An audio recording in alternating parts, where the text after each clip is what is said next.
entró ella y cogió la tabla y la rompió la señorita. Y entonces el vaso explotó. Seorang gadis remaja berusia 18 tahun mengalami kejadian yang tidak pernah dia duga sebelumnya. Dimulai dari ritual pemanggilan arwah, kejang-kejang yang dahsyat, dan hingga berakhir kehilangan nyawa. Gadis ini bernama Estefania Gutierrez Lazaro. Mari mulai.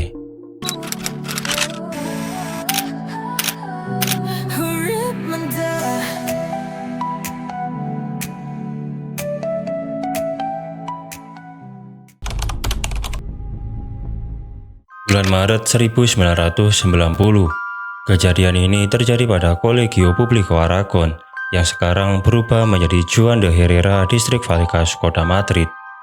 Estefania adalah anak ketiga dari pasangan Máximo Gutiérrez selaku ayah dengan sang ibu yang bernama Concepción Lazaro.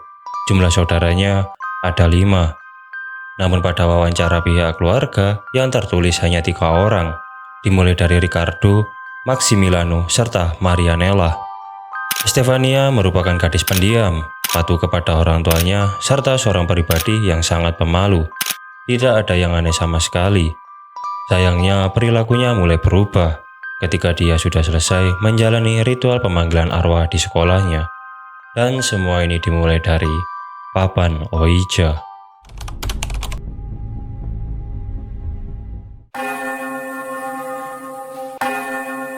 Lonceng sekolah sedang berbunyi. Saat itu, Estefania dan kedua temannya sedang berbincang mengenai hal-hal berbau supranatural. Dan di tengah keseriusan mereka, teman Estefania mengeluarkan sebuah benda persegi panjang yang ditutupi dengan buku-buku pelajaran. Dan ketika buku-buku mulai disingkirkan, benda itu adalah papan Ouija. Saya akan menjelaskan bagaimana teman tersebut bisa mempunyai papan Ouija. Papan Ouija adalah sebuah papan datar yang berisikan huruf alfabet, angka, serta sebuah kata yang bertuliskan yes, no, serta goodbye.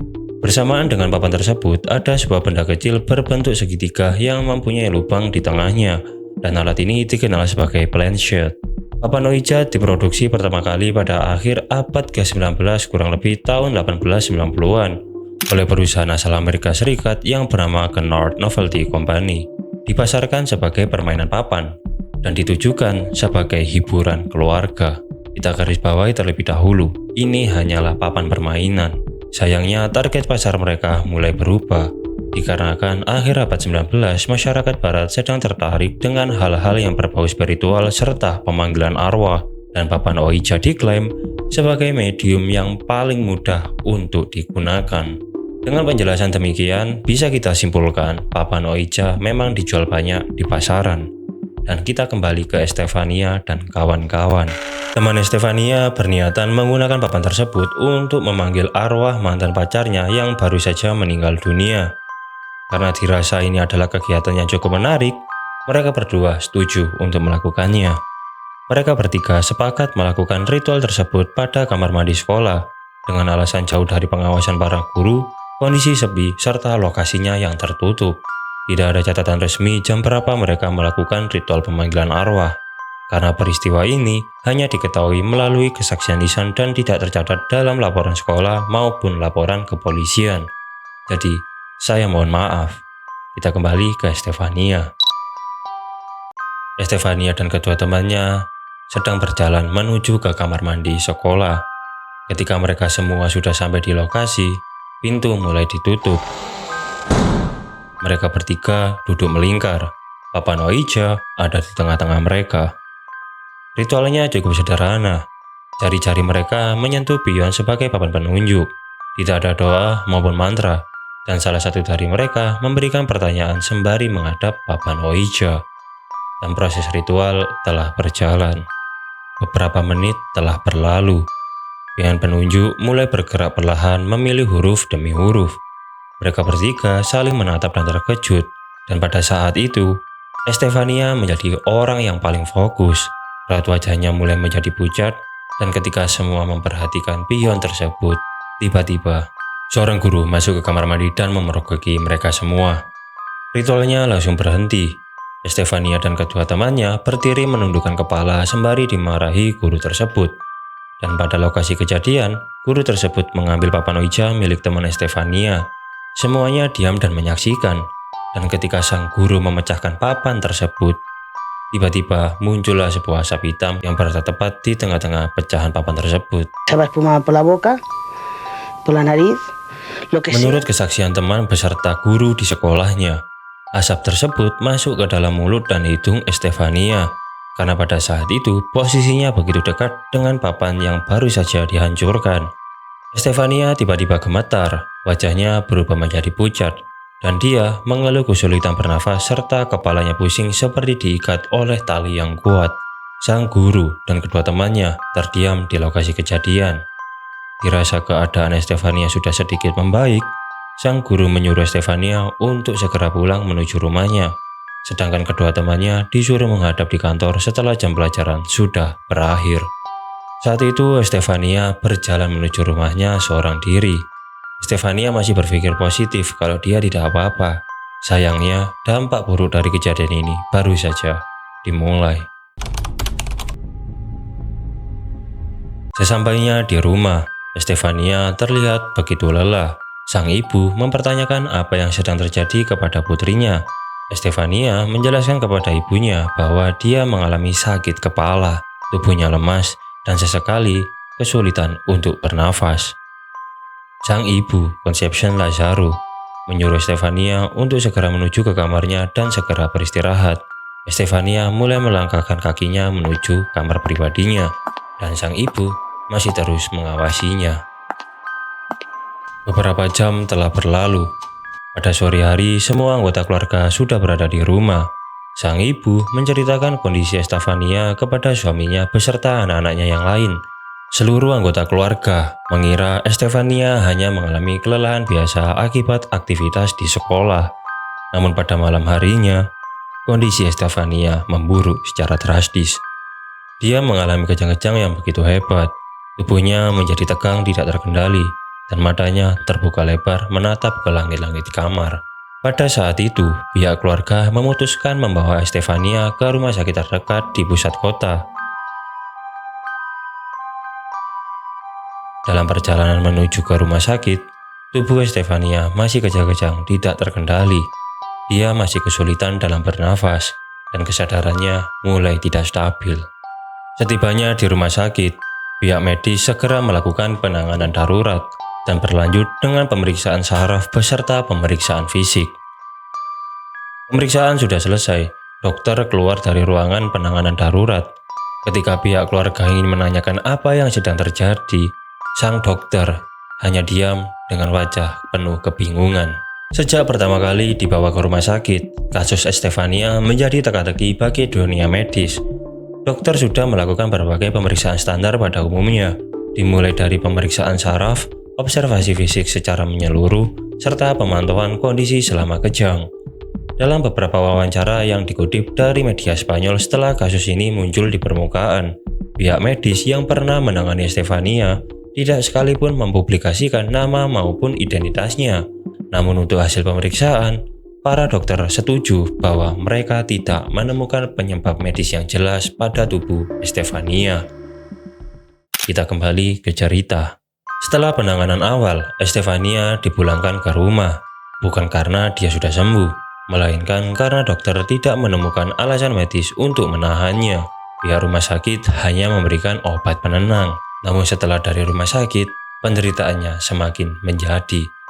Dan kejadian teror ini dimulai dari rumah mereka. Estefania Gutierrez Lazaro dipulangkan ke rumah keluarganya pada distrik Vallecas. Keputusan ini diambil bukan karena dia sudah sembuh dari penyakitnya, akan tetapi karena tidak ada diagnosis medis yang cukup kuat untuk menahannya lebih lama di rumah sakit. Secara klinis, dokter menyatakan kondisinya sudah cukup stabil untuk dipulangkan. Namun bagi pihak keluarganya, kata stabil tidak pernah terasa meyakinkan. Hari pertama setelah perawatan, saat itu Estefania berjalan menuju kamarnya. Dia tidak banyak berbicara, tatapannya kosong seolah-olah pikirannya tertinggal di tempat lain. Ibu Estefania, Conception Lazaro, memperhatikan satu hal yang berbeda dari putrinya. Estefania tidak lagi menatap orang saat diajak berbicara. Dia hanya duduk termenung pada tempat tidurnya. Kedua tangannya saling menggenggam dengan erat, seperti menahan sesuatu yang tidak bisa dia jelaskan secara akal sehat maupun logika. Pada saat itu, anggota keluarga berusaha bersikap dengan normal sedemikian mungkin. Sayangnya, respon balik yang diterima keluarga sangat jauh dengan apa yang mereka harapkan. Estefania hanya menjawab singkat, bahkan tidak ada jawaban sama sekali. Dan ini menjadi pertanyaan besar bagi pihak keluarganya. Dan malam telah tiba.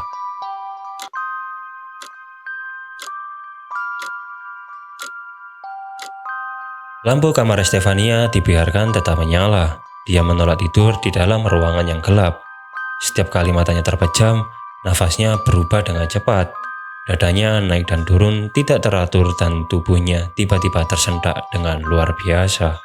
Beberapa kali Estefania terbangun dari tidurnya sembari dengan wajah terengah-engah serta mengalami rasa takut yang luar biasa. Sang ibu, Conception, selalu bertanya apa yang sedang terjadi dan apa yang dirasakan oleh putrinya. Sayangnya Estefania hanya menjawab dengan suara yang begitu lemah. Dia berkata, "Kepalaku sakit, seperti ditekan dan aku sangat kesulitan untuk bernafas." Hari-hari telah berlalu. Kejang-kejang mulai kembali muncul tanpa peringatan, dan pada tengah malam, tubuh Estefania menegang begitu keras, tangan dan kakinya bergetar hebat. Nafasnya terputus-putus, dan ini bukanlah kejang-kejang yang ringan. Sang ibu memberikan obat penenang. Ketika mulai diminum, kejang Estefania mulai mereda, dan dia mulai tertidur lelap. Setelah kejadian malam ini, rumah keluarga Gutierrez berubah sepenuhnya. Setiap malam, anggota keluarga berjaga bergantian, tidur dengan pakaian lengkap, selalu siap membawa Estefania ke rumah sakit apabila terjadi hal-hal yang lebih mengerikan. Estefania berulang kali masuk keluar rumah sakit dengan jawaban yang sama, tidak ada penyakit medis yang menimpanya, dan pada akhirnya pihak keluarga mengalami rasa putus asa.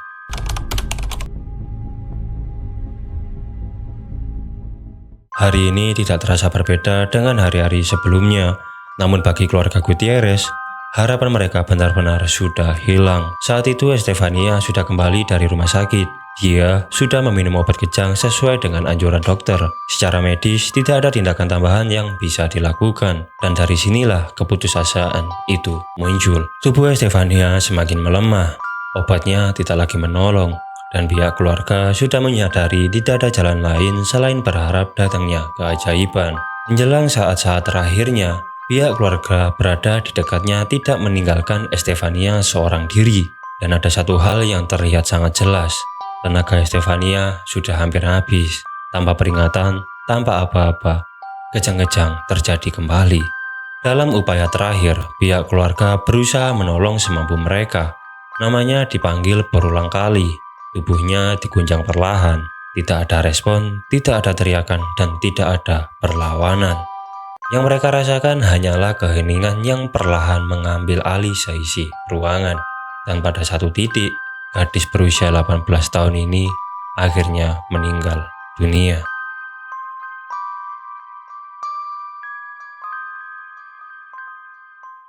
Sebelum saya lanjutkan, kita akan masuk dulu ke sudut pandang petugas medis beserta pihak yang berwenang. Pada lokasi kejadian, tidak ada penyebab kematian yang bisa dijelaskan secara pasti. Tidak ada penyakit yang terdiagnosis, tidak ada kerusakan organ yang jelas, dan tidak ada jawaban medis yang memuaskan. Kasus Estefania kemudian dicatat sebagai kematian dengan penyebab yang tidak dapat ditentukan secara medis. Namun hal-hal mengerikan bagi keluarga Gutierrez akan segera dimulai.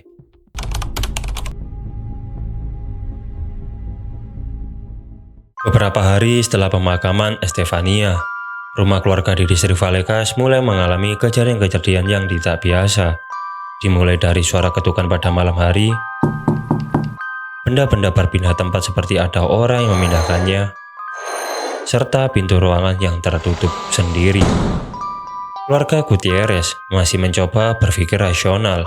Mereka beranggapan kejadian yang dialami setelah peninggalan Estefania adalah dampak stres serta luka duka yang sangat mendalam.